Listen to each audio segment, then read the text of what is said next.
musidɗo fenowo sikkay nunnowo ala hakkil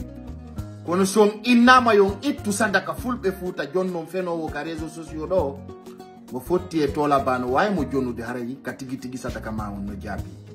Tolaba fena hirnange fena funnange fena nano fena ñaamo mi nani o no tooña général Aminata e Sellu Balde ndari mi tawi si moko ba heɗi ke ɗum ɗon tawa e Tolaba o hakkille ɗe mawna tawa duuɓi ɗin towi ko bulaw ko andi ngol on Tolaba o layɗo ko kanko wiyayno président Mamadi Doumbouya ko Mari Sarr sabuna si gorejo ma waccima andu haray ka ndol boori ko andi ngol jama on so renake yimɓe ɗiɗo e ngol leñol on heɓay probléme Sellu Dalen e Tolaba ɓe ɗiɗo ko ɓe wolata ko wona haqiqa jama on no heɗitoɓe kono kongol maɓɓe sella ɗon andi Tolaba o kereyno ɗo frappe mbuuɗi collecta konto ɗi mbuuɗi naɓa mi haalanno on fimoji sori bari pullo fuuta si renaki e jentagol Tolaba ñande fini weeti o ɓernde ma weltoto fenade sabuna ɗi o wolata ɗin fo dalil ala ko ɗon nanata toɓɓe ɗiɗi e feccere ko ɗon nanata kadi kunte ɗiɗi e feccere ma kunte tati e feccere hakkenna ko penale ɗe jandi ɓeni no wosi moko ba fena e fenude bukkol hara sa wawata rondade a dasay o feni e inde CNRD ha o ronki hani kadi mo haɓɓiti jama on ko ma holo penale makko ɗe pourtant kanko e général Mamadi Doumbouya ɓe ekkira si a ndaari moƴƴa tawa e Tolaba no yetti général Mamadi Doumbouya si tawi ko siga ɓe ɗo pullo fuuta holori jentagol ɓen si wawi ndade laamu par ce que penale ɗe ngala ka bakki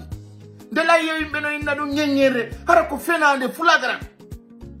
fenowo heɓaki wa Tolaba depuis pullo fuuta fuɗɗi heɓugol wolo e réseaux sociaux ko ɗum waɗi simi wiwma pullo siɗa faala ittude sadaka jonna fenowo ka réseaux sociaux ɗaɓɓutu numéro Tolaba ha heɓa jonnamo aray laatike par ce que miɗo nana wonde on no beeba penale taway ɗum no hersini ɗum hino hersini ko nanata no inna min heɓireni o iwɗo ka pale Mamed 5 renseignement sur ha hande ko on non Tolaba woli ɗum waɗi wolo hunde wotere petde anduɗo sina fenugol rien absolument ɗum no hersini mi nani on kadi wo ko Pita o jeeya haray do min komi député innominal Pita haray ɗato a duwalan waɗande promotion par ce que au moins min simi laamike siga mo fof mi waɗanay ɗum campagne arta keno hersini si tawi noon a heeɓi ɗi duuɓi ɗo tawi mecce maɗen ko fenugol haray ɗum no hulɓini mi nani mo wiya wo nawnare no ari lagine ɗo hakkude Allah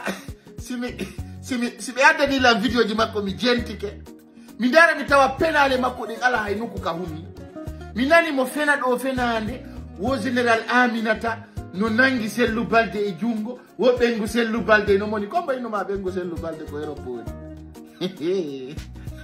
yo Allah hawtuto e rena yo Allah dande mo ko ba fenowo e kawtal si fenowo hendike konngol hakkude jama o sikkay nunnoɓe ngala hakkil haray ko renagol e Tolaba nani wassalam en vota le 21 septembre si Allah lando jaɓi mo kala yo prépare ko woniri ɗum on jarama.